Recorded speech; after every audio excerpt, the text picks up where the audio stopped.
Who would have thought you could get so excited about creating a recruitment plan in Excel? Well, you can, and we're going to do that today by showing you how you can start to break down a big goal and work backwards in Excel to plan week by week the things that you're going to have to do to accomplish that goal. So in this particular plan, we're doing a 4-week plan. Now, you could do 3 weeks, you could do 5 weeks or 6 weeks. It's really up to you, but I recommend if you're starting from scratch to stick with planning that is about 4 weeks long. It's going to be more tangible and it's going to allow you to be really tactical and think through clearly what are the things that we have to do today and this week and the next week so that we can reach our goal a month from now. There might be some instances where you want to do longer term planning and get some events on your calendar, for instance, if there's some really big, important, critical recruitment events that are going to be happening later on in the semester. But in terms of really putting your energy into planning out the tactics, it's probably going to be more effective if you stick within a 3 to 4 week time frame. So if you look at this example, we say that we're going to go to 6 classrooms, and from those 6 classrooms, we want to have 20 students sign up as being interested in Enactus. So that's really important. The real goal is not just getting into the classrooms. The real goal is getting new members to join your team. So it's important to add the part of the goal that really is the most important of what you're really trying to do. So in week 1, we know that if we're starting from scratch, we decide as a team we need to create an email template so that it's easier for people to message their professor. We want someone to create an example of what that pitch sounds like and have 3 or 4 PowerPoint slides they can use. We want to have a list of all the professors that we plan on reaching out to. And then we're going to have to assign which member is responsible for contacting each professor. So just being able to plan and put those things into buckets is going to help you move forward with greater detail so that for each of those things, you can put, who owns it and when is the due date.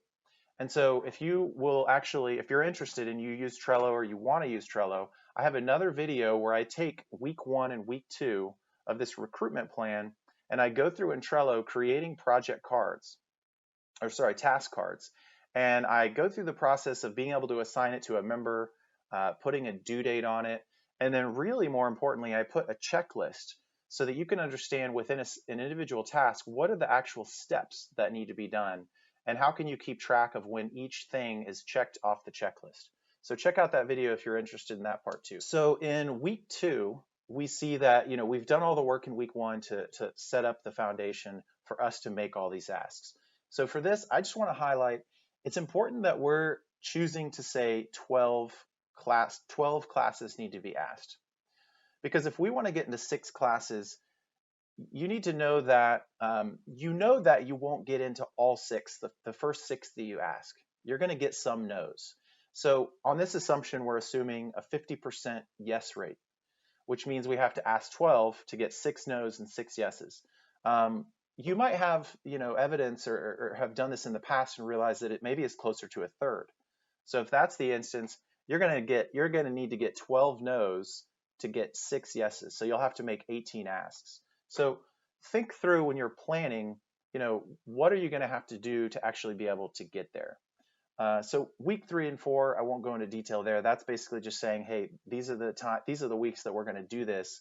There's going to be some more detailed planning, of course, that would need to happen to coordinate, who's doing it, how can they access the materials, and then more importantly, what's the follow-up? What do they do with that? Do they share the sign-up sheet to you, the membership director, or do they upload it to the team drive folder? You can figure those details out on your team side. So the other thing that's important is this basic structure, it can be scaled up. So you can add as many tactics as you want. You see in this example, the tactic is word of mouth campaign. So we want to have 50 students asked through our classes. And of those 50 students that we pitch Enactus to, we want 10 of them to come to our new member interest meeting. So, again, setting a big goal, it's going to force you to think through what are the things we have to do week by week. And you're going to recognize, okay, this is what we can do in week 1, this is what we can do in week 2. And that kind of planning and that kind of foresight will allow for you to talk with your leadership team and, get on the agenda for those meetings. Get the executive team behind you so they can support the process, and really get the whole team moving in the same direction, or at least the part of the team that is working with you on accomplishing these goals. Thank you for joining us. Check out the view comments link below. That's going to take you to Enactus Plus. If you have any questions, if you have any comments, if you have any suggestions, how do you do this? Do you have a process? Do you have a tool that you use that you find particularly helpful? Post it in the comments there on Enactus Plus and let me know. I might end up doing a future video about what you share, or let me know what content you want to see for future videos, because I could do a video on that too if someone wants a specific training on how to do something specific.